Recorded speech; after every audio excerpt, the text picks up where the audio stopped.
নমস্কার, কাছাপাড়া গান্ধীমোড় পার্বতী জুয়েলার্সে আপনাদের সবাইকে ওয়েলকাম। আজকে আপনাদের জন্য নিলাম 22 ক্যারেট এইচআইডি হলমার্ক গোল্ডে কিছু পার্লের জুয়েলারি কালেকশন।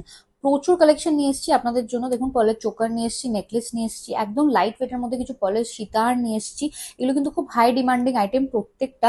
এই চোকার গুলো দেখেন আপনারা, এগুলো আপনাদের স্টার্টিং প্রাইস চলে আসছে অ্যাপ্রক্স 9,000। কতটা সুন্দর কাভারেজের মধ্যে দেখুন চলে আসছে, প্রত্যেকটা একদম ইউনিক ইউনিক ডিজাইনের মধ্যে। এই ডিজাইনগুলো স্ক্রিনশট নিয়ে বুকিং নাম্বারে কন্ট্যাক্ট করলে আপনারা সমস্ত ডিটেলস পেয়ে যাবেন। এরপরে চলে আসি পার্লের নেকলেস গুলো দেখে নিন আপনারা, বাটারফ্লাই প্যাটার্নের মধ্যে আছে। আরো অনেক ইউনিক ইউনিক ডিজাইনস আছে, প্রচুর কালেকশন আছে। এগুলো স্টার্টিং প্রাইস চলে আসছে আপনাদের অ্যাপ্রক্স 15,000 to 16,000। এরপরে সীতাহার গুলো দেখিয়ে দেবো আপনাদেরকে, কত লাইট ওয়েটের মধ্যে পেয়ে যাচ্ছেন দেখুন আপনারা পার্লের এই সীতাহার গুলো। এখানেও কিন্তু সবকটা আলাদা ডিজাইনের মধ্যে আছে, 22 ক্যারেট এইচআইডি হলমার্ক গোল্ডে। এগুলো স্টার্টিং প্রাইস চলে আসছে অ্যাপ্রক্স 17,000 to 18,000। এই ডিজাইনগুলো নিতে হলে আপনারা চলে আসুন আমাদের সব পার্বতী জুয়েলার্স, কাঁচরাপাড়া গান্ধীমোড়, একদম ফুড প্লাজার পাশে। এগুলো আপনারা অনলাইনেও বুকিং করে নিতে পারেন।